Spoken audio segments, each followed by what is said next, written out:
Hello student, आज हम pathology lab में उपयोग होने वाले कुछ जो इम्पोर्टेंट और एसेंशियल इंस्ट्रूमेंट होते हैं उनके बारे में बात करने जा रहे हैं। तो अभी जो आप सामने स्क्रीन पे देख रहे हैं ये बाइनोकुलर माइक्रोस्कोप है, यानी द्विनेत्री माइक्रोस्कोप है। पहले जो हम स्टार्टिंग से बात करते तो पहले एक नेत्रीय यानी मोनोकुलर माइक्रोस्कोप का यूज़ किया जाता था लैब में, और इनमें अलग अलग प्रकार के लेंसेज का उपयोग किया जाता है। जनरली हम 3 लेंस का उपयोग पैथोलॉजी में करते हैं, 10x, 40x और 100x। तो अभी इसके साथ आप देख रहे हैं, इसमें एक बेस होता है, एक आर्म होता है पकड़ने के लिए, एक लाइट सोर्स होता है। लाइट सोर्स के लिए पीछे स्विच दिया होता है जिसकी सहायता से हम लाइट को, आप देख सकते हैं लाइट ऑन और ऑफ हो रही होगी।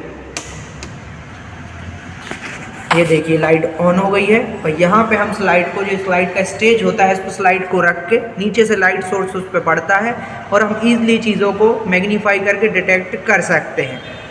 चलिए तो फ्रेंड, इसी तरह हम तो स्टूडेंट अभी आप ये जो मशीन देख रहे हैं सामने, ये है सेंट्रीफ्यूज मशीन, जो कि आपको पहले कई बार बताया हुआ है कि ये सेंट्रीफ्यूगल फोर्स यानी अभिकेंद्रीय बल पर कार्य करती है। और इसका उपयोग हम सीरम और प्लाज्मा अलग करने के लिए, और इसके साथ साथ यूरिन का प्रेसिपिटेट वाला पार्ट बनाने के लिए भी हम अपनी पैथोलॉजी लैब में इसका उपयोग करते हैं। इसको हम इसके अंदर स्लाइड या क्या बोलते हैं टेस्ट ट्यूब रखकर, मैं आपको बताता हूँ टेस्ट ट्यूब किस तरीके से बैलेंस बनाकर रखते हैं। तो जैसे हमारे पास 2 टेस्ट ट्यूब हैं, यहाँ पर 2 टेस्ट ट्यूब हैं, और अगर हमारे पास इसमें एक में सैंपल है और एक में हमने डिस्टिल वाटर या नॉर्मल सलाइन भर दिया है, लेकिन हमें बैलेंस बनाने के लिए दोनों को इक्वल अमाउंट में रखना पड़ेगा, और दोनों को एक एक कप में डाल देंगे। उसके बाद इसको कप में लगाते हुए इसमें एक स्विच नॉब लगा रहता है, जिसकी सहायता से हम आरपीएम सेट करते हुए इसको चालू कर सकते हैं। अभी मैंने इलेक्ट्रिसिटी ऑन नहीं की है, इसलिए ये और अभी चालू नहीं होगी, लेकिन अगर आपको इसको घुमाना है तो इस नॉब को आपको ऐसे आरपीएम बढ़ाते हुए यानी रिवोल्यूशन पर मिनट बढ़ाते हुए आगे बढ़ा सकते हैं। अब इसी मशीन का एक अपडेटेड वर्जन हम आपको दिखाने वाले हैं। नई वाली सेंट्रीफ्यूज मशीन है, अभी आपने जो देखा था उसमें केवल 2 कप सेट लगे हुए थे, लेकिन इसमें 2, 4, 6, 8 कप सेट लगे हुए हैं। और हमेशा इनको ट्यूब को इसके अंदर रखने के टाइम हमें ये ध्यान रखना है कि ये अपोजिट डायरेक्शन में रखे जाए। अगर एक ट्यूब यहाँ रखी है तो एक जस्ट उसके अपोजिट डायरेक्शन में रखी जाए। और सबसे पहला इसमें बैलेंस बनाना हमें बहुत ज़रूरी है। अभी मैं देख सकते हैं इलेक्ट्रिसिटी इसको ऑन कर दिया है, 2 ट्यूब बैलेंस मिला के इसके अंदर रख दी हैं, और इसके साथ एक इसका एक ढक्कन आता है कवर करने के लिए, जो इसे हम अच्छे से इसे पैक कर देते हैं।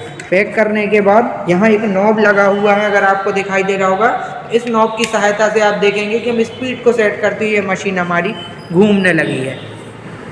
और जैसे जैसे मैं नॉब को आरपीएम बढ़ाते हुए घुमा दूंगा वो स्पीड तेज़ होती जाएगी। तो आप 1 से 2 मिनट, 4 मिनट, या जैसे भी आपको सैंपल कलेक्ट करना हो, सीरम अलग करना हो, प्लाज्मा अलग करना हो, या यूरिन का सेडिमेंट पार्ट बनाना हो, तो आप अपनी सुविधा अनुसार इसका उपयोग कर सकते हैं। उपयोग करने के बाद हमेशा इसकी ट्यूब निकाल के रख दें और इलेक्ट्रिसिटी से ऑफ कर दें, जिससे मशीन सुरक्षित रहे। चलिए तो अब हम बात करते हैं तीसरे इंस्ट्रूमेंट की बात कर रहे हैं हम, जो आपको दिख रहा होगा, इस पे लिखा हुआ है सिरिंज एंड निडल डिस्ट्रॉयर। तो सिरिंज और निडल को डिस्ट्रॉय करने के लिए इस मशीन का उपयोग किया जाता है, और इसके उपयोग करने का महत्व ये है कि कहीं कहीं ग्रामीण और रूरल एरियाज़ में आज भी कई बार सिरिंज 2 या 3 बार उपयोग कर ली जाती हैं। ये कि ये पूरी तरीके से गलत है और अनसिक्योर ये तरीका है। तो इसके लिए हम अभी जो पैथोलॉजी में सिरिंज उपयोग करने के बाद सिरिंज और निडल दोनों को इससे डिस्ट्रॉय कर देते हैं, जिससे कि ये फिर से ये सिरिंज और निडल उपयोग में ना लाई जा सके। तो देखें, जैसे कि इसमें लिखा हुआ है निडल, जहाँ निडल लिखा हुआ है वहाँ हम निडल को लगा देंगे। तो क्या होगा, आपने देखा कि इसमें से कुछ रोशनी टाइप से निकली थी, और ये जो निडल का हिस्सा था वो जल के डिस्कार्ड बेकार हो चुका है, डिस्ट्रॉय कर दिया है इस मशीन ने। तो अब ये निडल पुनः उपयोग में नहीं ली जा पाएगी। इसी तरह इधर लिखा हुआ है सिरिंज, तो आप देखेंगे मैंने सिरिंज इसमें रखी हुई है, और ऐसे रखते हुए यहाँ एक कटर का बटन लगा हुआ है, और इसको जोर से पुश कर दिया। तो इसके साथ आप देख सकते हैं कि ये जो सिरिंज का हिस्सा है, आगे वाला बोर वाला हिस्सा है, वो कट के अलग हो चुका है। तो अब ये सिरिंज पुनः उपयोग में नहीं ली जा पाएगी। तो इसी तरह हम आगे के वीडियोज़ में और मशीन्स के बारे में आपको जानकारी देंगे। Thank you.